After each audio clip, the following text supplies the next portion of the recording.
Good afternoon, everybody, and welcome to your Co-op Community Stadium for the final time in 2024. My name's Ethan Gardiner, alongside me, Paul Edwards. We've got Vanarama National League North action for you today as Leamington host league leaders Curzon Ashton. It's going to be a difficult fixture for the host today. Curzon on very good form. Meanwhile, for Leamington, well, their last 5, 1 win in their 5 on penalties against Hales Owen at home in the Birmingham Senior Cup. But other than that, 4 losses, of course, against Needham Market, Kidderminster, Rochdale, and last weekend 2-1 against Spennymoor. There is some hope, though. The last time Leamington met Curzon here at your Co-op Community Stadium, it ended 4-1 to the breaks. That was back in 2023. And the last time they played each other away in Curzon Ashton, it ended 0-0. So, unbeaten in the last 2, the last time out. And we'll see what happens today. It's a windy one on the winter solstice. We're hoping for some action to light up what's going to be a dark day. The floodlight's going to be needed, maybe even by half-time. Still waiting for the referee. He's blown. We're going to get this free kick taken. Evans sends it forward, looking towards Edwards, who flicks on into the box. It's cleared away by Curzon Ashton into the midfield. Ewan Williams battling for it. And George Ward gets boot to ball, looking for Callie Stewart, who was being held, but the header away from the Curzon defenders fallen to the feet of Landers, who breaks into the box, plays it across. And it's just held by the hands of Bobby Jones in the Curzon goal at his near post. Yeah, I think that's a battle the ref's going to have to keep an eye on straight away, isn't it? Same 2 players again. Early flashes then from the breaks of attacking potential. They're certainly using the conditions to their advantage, and Curzon struggling to find a foothold here at your Co-op Community Stadium. And it's sent forward from the throw-in. Edwards managed to win the flick on, and then Callie Stewart's won that back from Barton, so it's out on the right wing with Callie Stewart. He's got Meredith in support. Meredith then plays it forward, looking for Landers, who's in behind Barton. Is he onside? The flag's not come up yet, so Landers is in the right wing position. What can he do here? He's got Meredith in support, lays it back. Meredith hits one early into the box, but it's along the floor and under control from Curzon, who are going to break out on this left-hand side, and here comes Stefan Mols. He's broken into the breaks half, and his ball forward is looking for Afuye. He's managed to catch that one up. The wind has helped him there. He's held onto it from Rob Evans. He's into the box. Afuye, he's going to hit one from the angle, and it's well saved by Hawkins. It's going to come back out to Afuye, though, in the left wing position. Support arriving from Hayhurst, but he goes on his own, gets a cross in, and it's headed by Mols. That one's not gone out yet. Hawkins has actually kept that one in. A little fortunate, I think, there. He should have at least got that on target, shouldn't he, really, for the position he was in, right in front of goal. As Curzon Ashton have this throw with Hayhurst at left back. Sends it forward looking for Mols.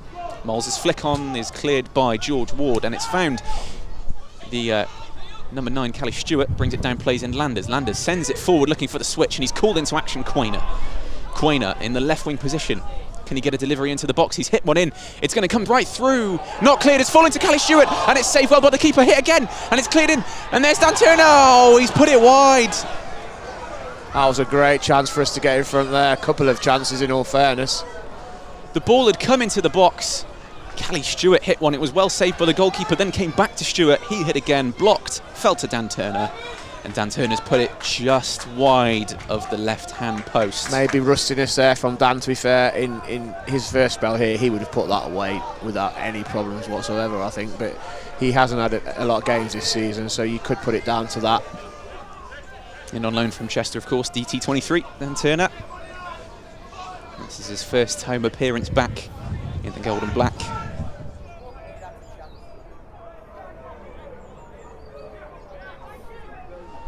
Meredith takes the throw quickly, looking for Edwards. Edwards flicks on. He's going to find Stewart on the right side of the box. Stewart sends it across.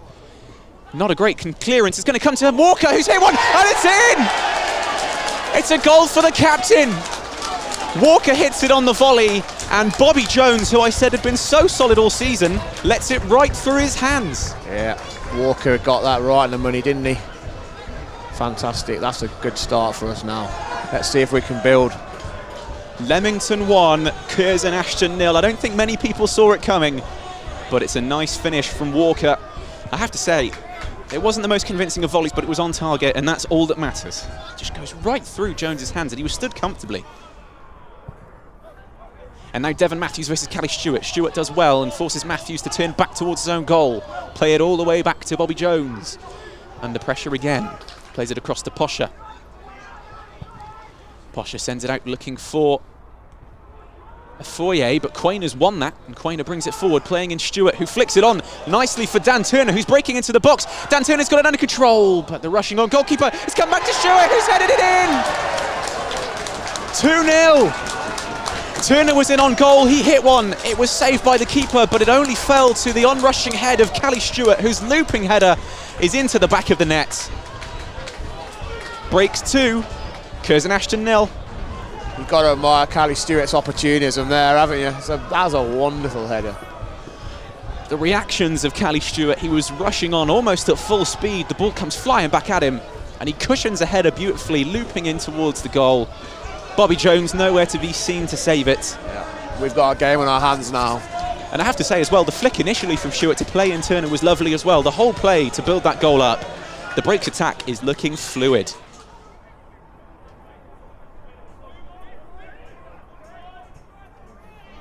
Throw in long again by Evans, and it's not convincingly headed away. It might drop in the box to a breaks man. It's Dan Turner who turns and hits it over the bar in the North Bank end, caught by a tree. But another chance for the breaks. The pressure they're putting on Curzon Ashton is unbelievable, and Curzon Ashton haven't really established themselves in this half. What a performance from the breaks it's been so far. Sinclair now for Curzon Ashton, plays it out to the right-hand side looking for Richards. Richards bursting forward for the Nash. He's into the breaks half. Barton providing support in deep midfield, but he's under pressure, and his ball forwards is only to the feet of Walker, who does well to bring that under control. Another chance at a counter-attack. He's bursting forward down the middle. He's got Landers to his right and Stewart to his left. He plays it down the middle looking for Callie Stewart, who's arriving. It's not going to fall. The cross is only as far as Landers. His shot not convincingly saved by Jones, and it almost fell back to Stewart again, who's just mopping up those second chances, but it is cleared by Curzon. Now Callie Stewart won a free kick there. He was under pressure from Derby, so Landers stood over this one. It's sort of in the right midfield position, halfway into the Curzon half. What can he do with this delivery? Sends it quite close to Jones. It's actually going to come and hit the post from Landers. It's dropped into the box, his ward, and shoots. It might drop to Edwards. It doesn't. It's cleared away by Richards, but that one from Landers, I think it was supposed to be a cross, but it was curling the whole time, and it hit the post. Deceived him a little bit, didn't it? Bobby Jones certainly uncertain. Not going to plan for Curzon so far. As the board comes up, we've got 1 minute of added time at the end of this half. I have to say, you can see in very small flashes how they can be a threat going forward, but they haven't really shown it too much this half, and that's more down to how Leamington have played, I think, than anything else.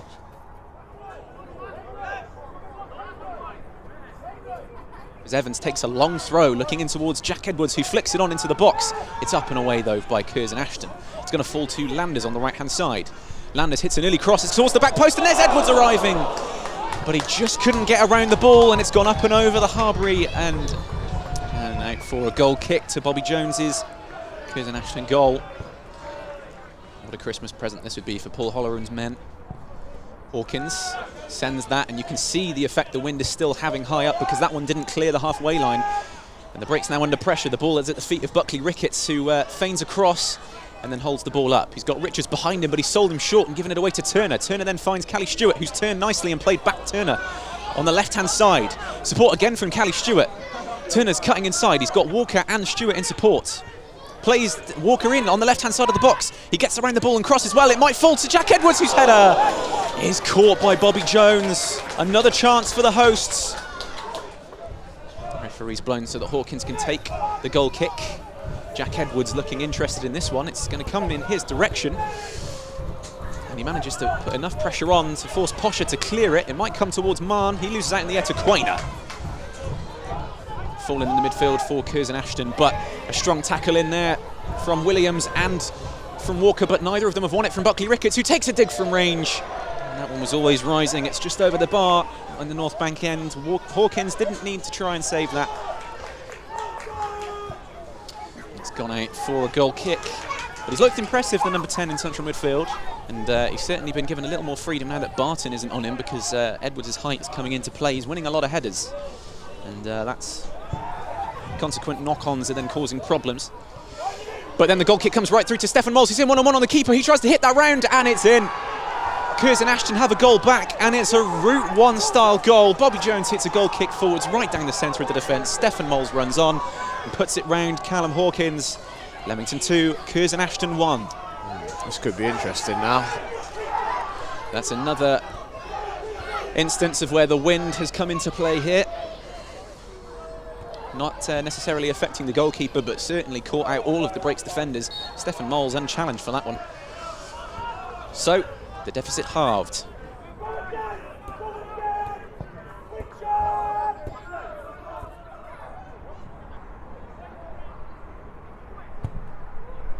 As Jones sends it forward. And it's going to come all the way through to Moles, who's on that left-hand side. He then puts one high up into the box, and arriving were a few players, including Craig Mahon. The flick away from Evans falls to him. He then hits one towards the goal. But it's caught by Hawkins well. That was curling into the top left-hand corner. Not a bad effort from the player-manager of Curzon Ashton. But Hawkins assured catches that. A corner to the breaks on that right-hand side. Landers with some great work to win that. Theo Street and Rob Evans both back for this, interestingly. As Landers looks to deliver, and it's high and dangerous towards Jack Edwards at the back post. He can't quite get his head over it though, and it's up and away. But Walker then plays it back into the box. Stewart turns and hits it. It's saved well. It might drop to George Ward. Takes it under control. Slips while he shoots. It might come back towards Landers, but it doesn't. It's cleared. And Meredith brings that down. That was a real chance for Stewart. It's well saved, I have to say. Meredith sends it back forwards, but it's cleared. But Callie Stewart now has the ball. And Stewart had the ball in a dangerous area. And things now heating up a little bit. Jack Edwards not happy with Griffiths, who was a little bit physical with Callie Stewart there. A little bit of handbags breaking up, and someone's gone down now. Callie Stewart. Callie Stewart's gone down. What was interesting there is Callie Stewart had won the ball back in a dangerous area, but there was a player down for Curzon Ashton. The referee called an end to the action for the moment. And then Callie Stewart and Griffiths, the number 6 of Curzon Ashton, just having a little bit of a square up. Jack Edwards then came flying in to protect his star. And now Callie Stewart in and amongst the fray has gone down. Chance of off from the home fans. We're not sure what's happened. The referee can't imagine there's going to be anything done here, because it was a bit of 6 of one and half a dozen of the other, wasn't it, really, I think. He's surprised, unless the linesman's seen something we haven't, but it doesn't look like the ref's going to speak to him. Well, maybe now he is, so this could be interesting. Edwards and Griffiths are still discussing something between them in the midfield. And Quain is there too. Leamington not happy, players, fans alike. But I'm not sure what the referee's going to decide here. He's talking to his assistant ref here. We're waiting on a decision. Still discussions going on there. The 4th official involved. Chance of off still from the home fans. We're waiting on a decision.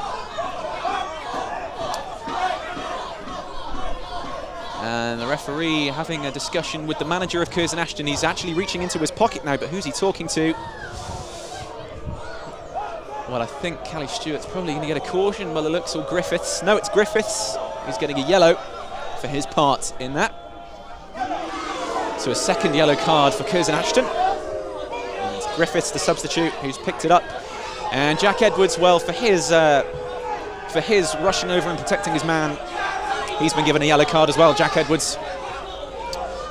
Leamington still discussing this with the 4th official. Quain is over here. Oh, he's talking to somebody on their bench now. And there is also, yellow cards shown to the bench of Curzon Ashton. I'm not sure if that's a player or coaching staff, but the referee has shown a yellow card to the bench at Curzon Ashton as well.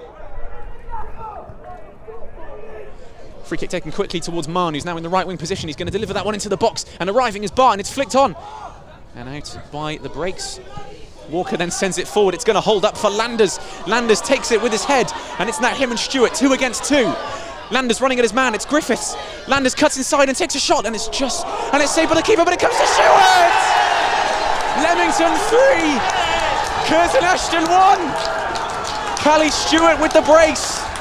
The keeper spilled it, and Stewart mopped up. Great. That was brilliant from Henry Landers there. I mean, he's been fantastic all game. It's going to be a hard one. The man of the match is today. You know, he got the ball, got his head down, ran at the 2 remaining Curzon defenders. It was just good that the keeper spilled the shot, and it allowed Callie to get in and get his second of the game. And that gives us a bit of breathing space now. Well, I have to say, I'm not one to be critical of performances, but 2 of the 3 goals that Curzon have conceded have come at the fault of Bobby Jones, the goalkeeper, who before this had been one of the best goalkeepers in the league, but he's let one through and he's spilled another. I think the bench are giving him some stick, but every keeper has an off day. Indeed they do. And Callie Stewart with his second of the game, and that sends the home fans into raptures. Leamington 3, Curzon Ashton 1. Griffiths, who was also on a yellow card for his part in that little bit of a scrap with Callie Stewart, is going to take this. He sends it forward, looking for the back post, and it's headed away by George Ward, who is another contender for player of the match. And now Dan Meredith has won the ball back. It's him and Callie Stewart versus Pasha. It's actually 3-on-1 now because Walker's arriving. Meredith slips in Stewart, who controls, turns inside, hits it, and it's 4! And the match ball for the number 9, Callie Stewart. Leamington 4, Curzon Ashton 1. A perfect counter-attack. Dan Meredith calm. He picks up a deserved assist on his return to the starting lineup. But for Callie Stewart, the hometown hero, it's a hat-trick. And it's 14 goals for the season. Paul, what a goal. Brilliant, yes. It's superb from Dan Meredith, by the way, who's been out for 4 games. But we had an overload, didn't we, there? And we really took advantage of it. Well, Curzon had to commit bodies forward, and in the end, they've left one man back in Posher, their number 4. And he had 3 men to deal with. Meredith, Stewart, Walker was arriving. The energy and the passion from the home side to turn this form around. And you wouldn't believe that Curzon Ashton were the league leaders on such a strong run, because they find themselves 4-1 down. So it's a replay of the last time we played them here as well. Indeed it is. We could have dreamed about it before the game, but didn't know it was going to happen. Hawkins sends one forward and it's flicked on by Williams, and if only that puts pressure on Curzon Ashton to play it out from the keeper. And there is the full-time whistle. That's all she wrote at your Co-op Community Stadium. Leamington 4, Curzon Ashton 1. A very, very good performance from the breaks. Your thoughts on that, Paul Edwards? Brilliant. That's all I can say. Is, we needed a win today. We desperately needed a win after 7 games without one in National League North, and by Jove, we've got one. It's been a brilliant performance, yeah. From Callum Hawkins down, you can't fault any of them, really, can you? Not at all. Strong performances all around, but a hat-trick for Callie Stewart. Leamington 4, Curzon Ashton 1. Merry Christmas to you all. Have a nice festive season. Paul, a lovely early Christmas present for the Breaks fans out there with 3 points against top of the league. You must be happy with that performance. Yeah, I think. I think everyone probably needed. It's not so much been the performances, but the results. We haven't. I don't want to contradict myself, but obviously, yeah, sometimes you get what you deserve, and maybe little lapses in games. We've been very competitive in games. Scunthorpe, Radcliffe, Rochdale, Spennymoor last week, and we've just come out the wrong side. Some of it's been self-inflicted. We have to be honest about that. We've kept trying to do. I think what the players have done really well is we have in generally kept the levels up there. We haven't sort of gone to ground. The white flag hasn't come up. Our running stats have been really good. And if you can keep that and keep the belief in the changing rooms. And I said to the boys at 1 o'clock today, I said, with this group of players, I don't fear anybody. And Curzon have been fantastic. I've watched a lot of their games. They have been a breath of fresh air. They deservedly have got the points on the board that they have because they've been the best side in the league.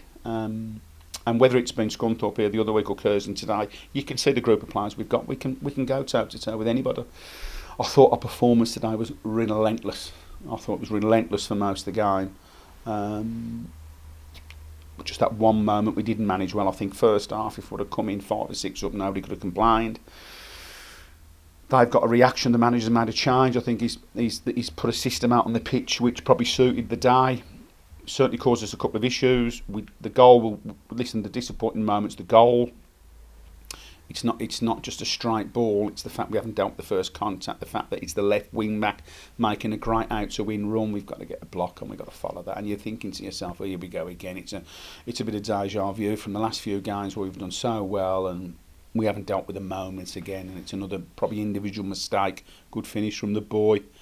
And then a team, I think when you can work out what you've got at Leamington again for the umpteenth time, is another group of players that on this run will come back again and bounce. And I thought the second half performance against the Elements, that we played them fantastically, because counter-attacking football, played a bit more, got a couple of more passes in than we did first half. First half, we were just wanted to keep spinning them around, getting after them, backing it up, 5-6 players on a high line, keep loading the ball in the box, and if it wasn't for some poor finishing and good goalkeeping, it could have been, but then second half on the counter, we were, I thought Landers and Stewart today were just on another level. So, listen, it was a real good day. We've deserved a day like this, because we're not a kind of side that's leaking goals left, right and centre. We're a good, honest, hard-working bunch that we probably would have picked up another couple of points here and there. Probably deserved to, but that's what it is. So I think that you could see. I think that shows, gives you an idea of what we got here today. I think, because teams on the run we've been on, you can crumble, and we're not crumbling. I think we've managed the situation well, and I thought tonight was tremendous, absolutely tremendous today. We saw you give a big hug to Callum and Henry when they came off the pitch. Is that how hard they've worked in that second half with those conditions? Yeah, listen, Callum Stewart's special. We know that. I think you've got to enjoy him while he's there. His anticipation, his finishing, his understanding of the game. He's just fantastic. We're very fortunate that he's another one in a long line of wonderful number 9s we've had. And Henry, I thought that was as good as Henry's been. And second half, when we changed it to a 3-5, we had to change at that point because their system was getting on top of the game. Thought, right, Theo came on, we wanted to push wing backs up, and I wanted to get 2 up, even when we got deep like that, and they were having the territory. You've got to stop the source, you see. So Henry and Kelly, the idea was to stop the left and right centre half stepping out into play, and they did that, and then they were a problem then, because they're quite. The 2 of them are sort of they're sort of linked in, really. They play same in training. They really link up when you see them in the little drills and that. They're on the same wavelength, them 2. So there was a couple of passages of play that was really encouraging, and I just thought I just honestly, like to say that for me is just, like you say, I used the word relentless. I thought it was brilliant today, and I thought it was really, and I think. What's gone on the last 6 weeks, to then come and do that here, it just gives everybody a lift. And listen, it keeps us away from that, gets us closer to the middle of the table. And I think at the start of the season, listen, I think Anthony touched on it from Radcliffe last week. I've been around this level a long time, and it's a strange old league. There's not many leagues like this. There's like 3 leagues in it. You've got your Champions League, your Europa League, and your Conference League. And we're in the Conference League with Rushall and Radcliffe and Farsley and whatever. And the aim is to try and get into the Europa League with that little gang. That's what you've got to try and do, because you've got full-time, hybrid, part-time, small part-time, big part-time. So there's an array of us. Listen, we're a small part. We know what we are. We've got a model. We know what we're all about. But we've just got to try and keep the scoreboard ticking over and try and get into that Europa League. They don't want us in there, but we want to go in there, and that's what we're going to endeavour to do. Someone who might help us make the Europa League is Dan Turner. We've seen him come back. What can we expect from him this time around? Yeah, I think he's done well too. He hasn't played a lot of football. His confidence would be really low. That's natural. After last season at Brackley, Chester, it hasn't quite worked. So just getting him back on the pitch, he's got to get the belief back in him. He's got the stature, he's got all the ability. We know what he's capable of doing. He probably should have scored today. But his confidence will grow because the environment will help him. Being back here will help him. Playing will help him. And I'll manage him like he knows managing, and I'm sure he'll... listen, one of the reasons he hasn't played Chester is because they've got some really good forwards, so he's found that difficult. So he'll get more opportunities here. And he's put in 2 really good hours. Good hour last week, good hour again today, 70 minutes today. Just gradually building him up, his match fitness up. But listen, it's wonderful. He's played so many games here. He knows what we're all about. So, and at times that front 3 is really exciting. The same last week. The first half hour at Spennymoor last week. That front 3 is. It's gives you a chance in games, I think, really. But no, it's great, yeah. And as for the little fella, it's all kinds of finishes today again. But he was absolutely electric again today. He really was. So see where that one goes.